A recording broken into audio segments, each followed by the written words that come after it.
Ahoj. Ukáž. Díky. Vítaj. Ako sa máš? Úplne na prd. O 2 týždne otváram otcovi ten butik v nákupnom centre. A včera mi volá chlapík z firmy, ktorá mi robí interiér, že nemá dosť chlapov na montáž. Ty to zvládneš. Drink na privítanie. Každopádne.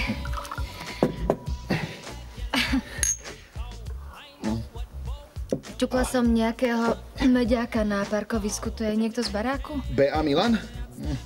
Lepšie si už vybrať nemohla. Milan Kordiak z prvého. Patrí mu tento bar, patrí mu priestor oproti a najradšej by bol, keby mu patril celý panelák. Však toto není panelák, toto je tehlová bytovka. Ak tu chceš bývať, musíš si zvyknúť. Všetci tomu hovoria panelák. Ahoj. Ahoj, Angie, čo ty tu? Teraz mi tu pomáha. Treba vyplatiť tovar. Už idem. Nemusela si to niesť, aby som ti s tým pomohol. A vždy to povie až vtedy, keď je všetko nanosené. Počuj, ten Milan Kordiak, on je ako čo?